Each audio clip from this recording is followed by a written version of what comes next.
Continuano i nostri appuntamenti con Dreaming Roma. Oggi è venuto a trovarci in studio Mohamed Sek. Ciao, buongiorno a tutti. Buongiorno. Ciao Momo, posso chiamarti Momo? Assolutamente sì. Okay. Anche perché io Mohamed, perché ho visto la tua scheda che altrimenti per me sei Momo, quindi... No. Nessun problema. T'hanno sempre chiamato così? Sì, fin da piccolo, quando proprio agli inizi della mia carriera, diciamo, calcistica, diciamo che Mohamed era davvero lungo per il mister. Hanno deciso proprio di chiamarmi Momo per farla più breve, diciamo. E da lì, diciamo, è piaciuto come soprannome? Soprannome tranquillo. Parliamo di te anche un po' come ragazzo, diciamo, perché poi il calciatore lo conosciamo e lo conosceremo meglio durante questa chiacchierata, però insomma mi interessa molto conoscerti anche come ragazzo. Nato in Italia ma di origini senegalesi, ci racconti un po' la tua storia, anche queste tue origini? Sì, io sono senegalese, madre e padre senegalese, però sono nato e cresciuto... Madre e padre? Madre e padre. Okay. E sono nato e cresciuto qua e diciamo che mi sento metà e metà, però okay, se proprio devo scegliere mi sento più senegalese, visto anche i miei genitori. Ci vai spesso? Sei riuscito ad andarci? Per via comunque del Covid, del calcio, ultimamente non sto più riuscendo ad andare, però anni fa, quando magari ne avevo più la possibilità, ero più libero, ci andavo sempre con i miei genitori. Quindi ho un rapporto comunque molto stretto con il sì, Senegal. Quando vado là diciamo che mi diverto sempre, mi sento a casa proprio con i nonni, con la sorella. Il resto della famiglia è rimasta lì? Esatto. Quindi quando vado là mi sento proprio a casa, veramente. Ti manca un po' magari non essere cresciuto in una terra che ti vedo e ti senti molto tua, no? Sicuramente nascere là è diverso che nascere qua, questo poco ma sicuro, però comunque là, anche se non hai le cose che qua in Italia, ti diverti con poco, cioè ogni minima cosa è tanto là, vale veramente tanto, mentre qua in Italia sì, sono cresciuto benissimo, anche per via dei miei genitori. Quando vai là, proprio la testa tra le nuvole, diciamo, perché ti diverti, svaghi, vedi comunque sei spensierato. Esatto, vedi ragazzini che giocano sulla strada, è davvero bellissimo da vedere e sono cose che qua in Italia diciamo che non vedi. Cioè, ci complichiamo un po' la vita troppo, forse. Può essere, da questa parte sì, però là vedi cose che comunque qua non vedi.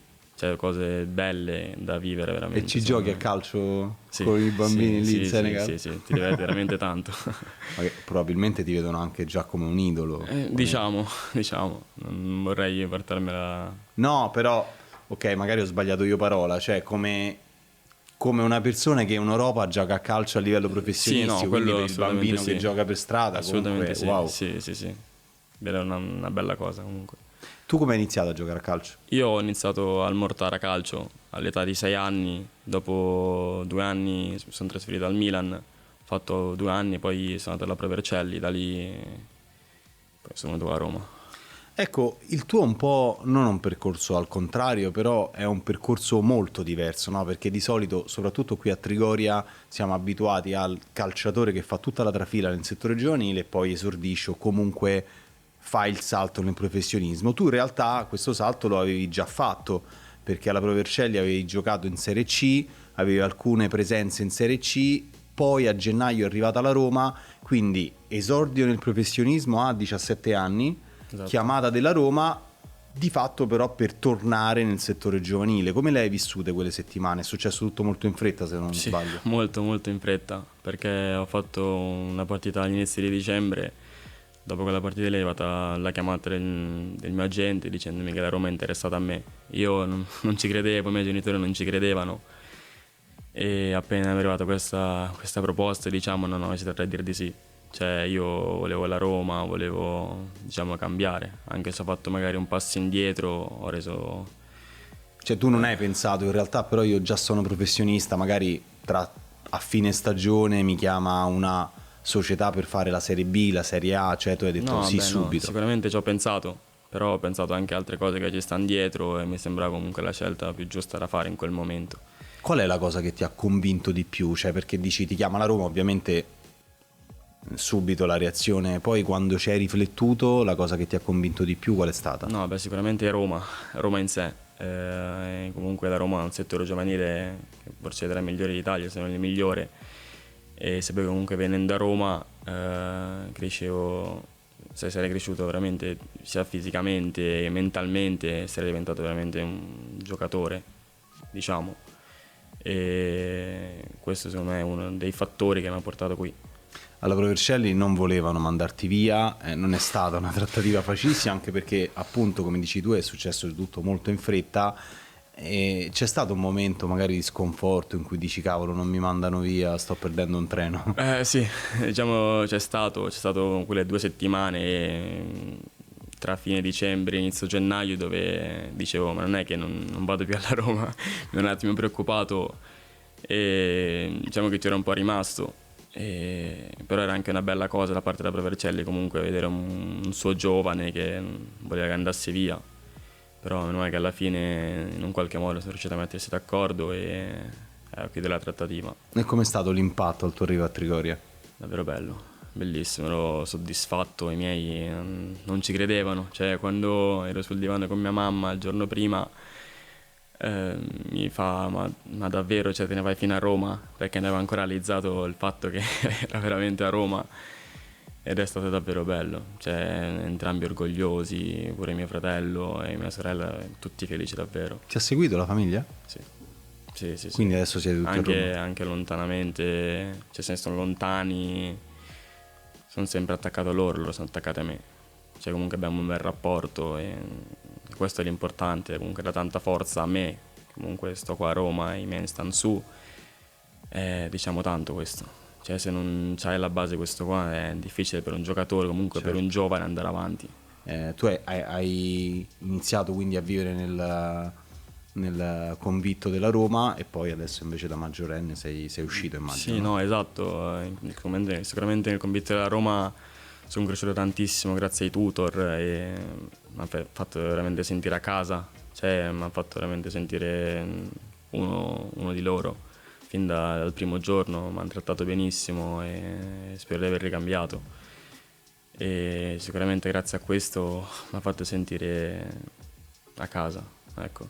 Ci sono anche ragazzi che vanno proprio in sofferenza, ovviamente, perché lontani dal loro paese, penso soprattutto a tanti ragazzi stranieri che vengono da lontano e se non hai qualcuno intorno che ti coccola, che ti fa sentire importante, magari vai anche un pochino in difficoltà. No, io fortunatamente a Vercelli in quel inizio stagione stavo da solo, cioè comunque con dei miei Quindi eri già compagni un po' abituato. Esatto, però comunque non è la stessa cosa perché stavo a mezz'ora da casa, qua sto a ore, diciamo, non è la stessa cosa.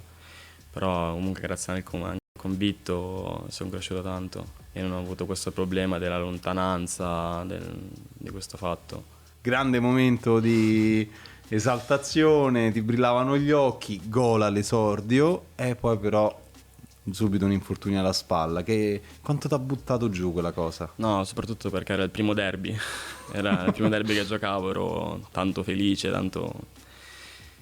E sicuramente un po' mi ha buttato giù, cioè non lo nego, però comunque se non affronti gli infortuni col sorriso, con la voglia di diventare sempre più forti, migliorarti, secondo me non ne esci.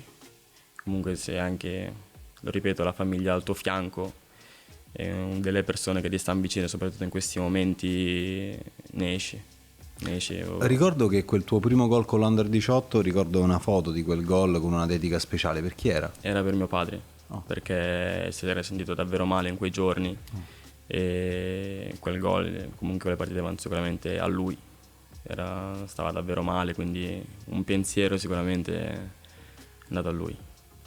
La sfortuna in realtà un po', non dico che ti perseguita, però non ti molla mai veramente, perché anche quest'anno insomma qualche partita te l'ha fatta saltare.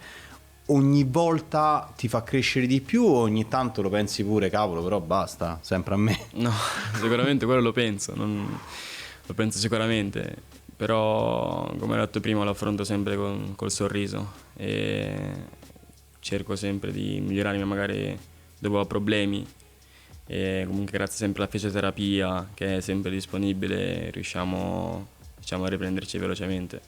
Hai detto una cosa importante secondo me, raramente ti vediamo triste, cupo, arrabbiato, hai sempre il sorriso, hai sempre gli occhi che ti sorridono, anche da infortunato, anche quando con la spalla bloccata, vedevi le partite dei tuoi compagni. Quanto ti aiuta questo approccio positivo anche No, nei momenti difficili? sì, sicuramente i miei compagni mi aiutano tantissimo. Cioè io anche quando sono infortunato non riesco a stare a casa, ma sto sempre con loro, perché ben grado diciamo una famiglia, un gruppo importante, e stando con loro non pensi neanche magari ai tuoi infortuni e ai problemi che c'hai fuori.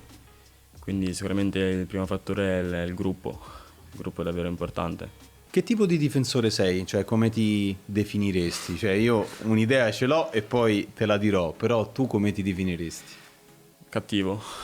Um, difensore cattivo. Agonisticamente parlando. Esatto. No, in campo sicuramente cattivo e non c'ha paura comunque di fare il difensore, ecco, che non... cioè, rischio con le giocate, rischio perché rischio, ma gioco col cervello, con l'intelligenza non gioco stupidamente, diciamo. Ecco, te lo stavo per dire, difensore, però un difensore al quale piace tanto impostare, portare la palla, il cambio di gioco, è una cosa che ti chiede il mister o a volte c'è anche del tuo istinto, il tuo modo di proporti in campo? Perché ti vediamo molto con la palla al piede e non è normalissimo per un difensore, cioè non è diciamo la regola. No, sicuramente il mister vuole che giochiamo noi difensori, vuole che non abbiamo paura con la palla tra i piedi e sicuramente merita tanto questo fatto. E sì, è anche una cosa mia, mi piace avere tanto palla tra i piedi, impostare e dettare il ritmo del gioco. È una cosa che mi piace Ti fidi molto. molto delle tue doti tecniche, vero? Abbastanza, sì. Cioè si vede in partita anche. Sì. A volte ti prendi dei rischi che Sì. qualche sgridata te la sei No, presa. no, questo sì. Ho pure punito una volta. Addirittura? non so No, se diccela, ti prego. No, a Sassuolo ho fatto un errore e hanno fatto gol. Però comunque sono errori che ti insegnano a crescere. Cioè, Ah, no, certo. No, ma poi immagino poi anche per come gioca la Roma Primavera e anche per il club in cui sei che ben venga un giocatore che rischia anche da ultimo uomo. No, sicuramente mi piace giocare un rischio, questo sì. Però più che altro se ti vengono quelle giocate lì è veramente tanta roba. Tanta roba. Secondo te dove devi migliorare? Sicuramente sulla velocità, sui primi passi sono ancora un po' lento, ma c'è sempre da migliorare in qualunque cosa. Magari pure sui tuoi punti forti non sarà mai abbastanza, però se delle cose, la velocità, il piede debole e pure diciamo sul corpo e la struttura. Certo, se metti un bel po' di massa magra su questo corpo non vorrei mai essere un attaccante. No, questo no, sicuramente, però c'è sempre da migliorare, pure nei punti forti. E ti piace tanto stare anche nell'area avversaria? Cioè ci pensi al gol o pensi più a non farne prendere? Da difensore direi non farli prendere, Ok. è sempre una soddisfazione bellissima, però anche farli è davvero bello. Qual è il tuo punto di riferimento come difensore? Qua in casa ne abbiamo diciamo tantissimi, cito il nome di Hummels, di Ndicà, Mancini, sono davvero dei punti di riferimento, dei campioni che ogni volta che vado su ad allenarmi diciamo che li studio e vedo cosa fanno e cerco di riprodurli quando scendo in campo. È un idolo da bambino? Ti direi Koulibaly. Koulibaly. È davvero un Io punto spero di- ovviamente che tu possa arrivare a quei Lo spero livelli per pure io. tanti motivi, per te ma anche per i colori che indossiamo. No, lo perché- spero veramente, sia come persona fuori dal campo che come persona in campo. L'hai Davvero conosciuto? un po'. No, sfortunatamente no, però mi piacerebbe davvero tanto. Immagino, insomma, perché appunto hai parlato veramente di un campione. Conosciamo anche parte di te fuori dal campo, insomma, abbiamo iniziato a farlo, le origini, questa tua positività. Che rapporto hai invece con la tecnologia, con i social in generale? No, io i social li uso, però l'importante è saperli usare, perché magari il giorno d'oggi fai una cosa, una virgola sbagliata, esce fuori un macello. Soprattutto per voi che siete personaggi pubblici. Esatto, quindi bisogna comunque stare attento per come li usi, ma Sei qui da 1 anno e mezzo più o meno, hai iniziato un po' anche a conoscere la città di Roma. sì, l'ho conosciuta in tutti gli ambiti e diciamo che è davvero bella, molto bella, mi è piaciuta sin da subito. Tornando ai social, mi togli la curiosità di quel gorillino, quel piccolo Sul gorilla nome. che ti accompagna in tutti i commenti, i profili. No, il gorilla è un animale che stimo perché dà forza, intelligenza e se lo vedi diciamo che c'è paura. Quindi diciamo che vorrei essere diciamo come un gorilla. Vorresti essere visto come un gorilla Esatto, esatto. per il timore che incute a... Esatto. Trasmette cosa- paura secondo me. Quindi questo è il motivo. tornando alla cattiveria agonistica del campo. Esatto, proprio Vedi, quella. tutto che torna. Sì. E invece, tornando alla città di Roma, hai iniziato a conoscerla, mi dicevi, e quanto ti è entrata dentro invece la città di Tanto, Roma? davvero tanto. Poi anche per i tifosi, per la gente che c'è a Roma, come vive il calcio in tutti i settori, è davvero una cosa bellissima che non vedi da altre parti. Ecco, c'è un rapporto viscerale tra la gente di Roma e la Roma. Lo vivi solo camminando per le vie della città o magari vivendo uno spogliatoio di tanti ragazzi romani c'è qualche compagno che ti ha aiutato a capirlo questo rapporto? No, sicuramente sì, c'ho un rapporto stretto con tanti compagni, non ho problemi con nessuno, però se devo fare un nome ti direi Federico Nardin, è il ragazzo che diciamo mi ha messo nel gruppo con cui ho più rapporto e anche lui devo tantissimo perché con lui sono cresciuto tanto, mi ha fatto veramente capire cos'è Roma, cos'è per lui la Roma e cos'è per tutti la Roma. Come te lo spiegano? Perché non è, cioè forse a volte non servono nemmeno le parole per spiegare questo rapporto. Esatto, la Roma devi viverla, secondo me è inspiegabile. Cioè, quando entri all'Olimpico, secondo me ti tremano le gambe. Come te la spieghi tutta questa passione che c'è da parte di questa Quindi gente? non so spiegartela, non riesco veramente a capire, però è una cosa davvero bella, una cosa inspiegabile. Cosa vuol dire quindi per te far parte di questo club? Tanto, tanto perché insomma, è proprio una famiglia e ti senti a casa, cioè ti dà veramente tutto la Roma, sia fuori che dentro al campo. Quali sono le tue ambizioni, non solo con la maglia della Roma, in generale nel calcio? Migliorarmi sempre me stesso, di non fermarmi quando avrò brutti momenti soprattutto e di dare sempre tutto per la maglia, questo è poco ma sicuro. E nel futuro più vicino, più prossimo, nel tuo futuro cosa c'è? Spero l'esordio con la maglia della Roma, mi piacerebbe davvero tanto perché rendere orgogliosi i miei genitori e soprattutto i miei nonni e tutto il resto dei miei familiari. Ci sarebbe una dedica particolare, un pensiero particolare anche magari a tutto quello che ti ha portato a un eventuale esordio? È la mia famiglia, devo tutto a loro davvero, quindi l'esordio andrebbe tutto a loro. E allora te lo auguriamo. Grazie mille. Grazie a te.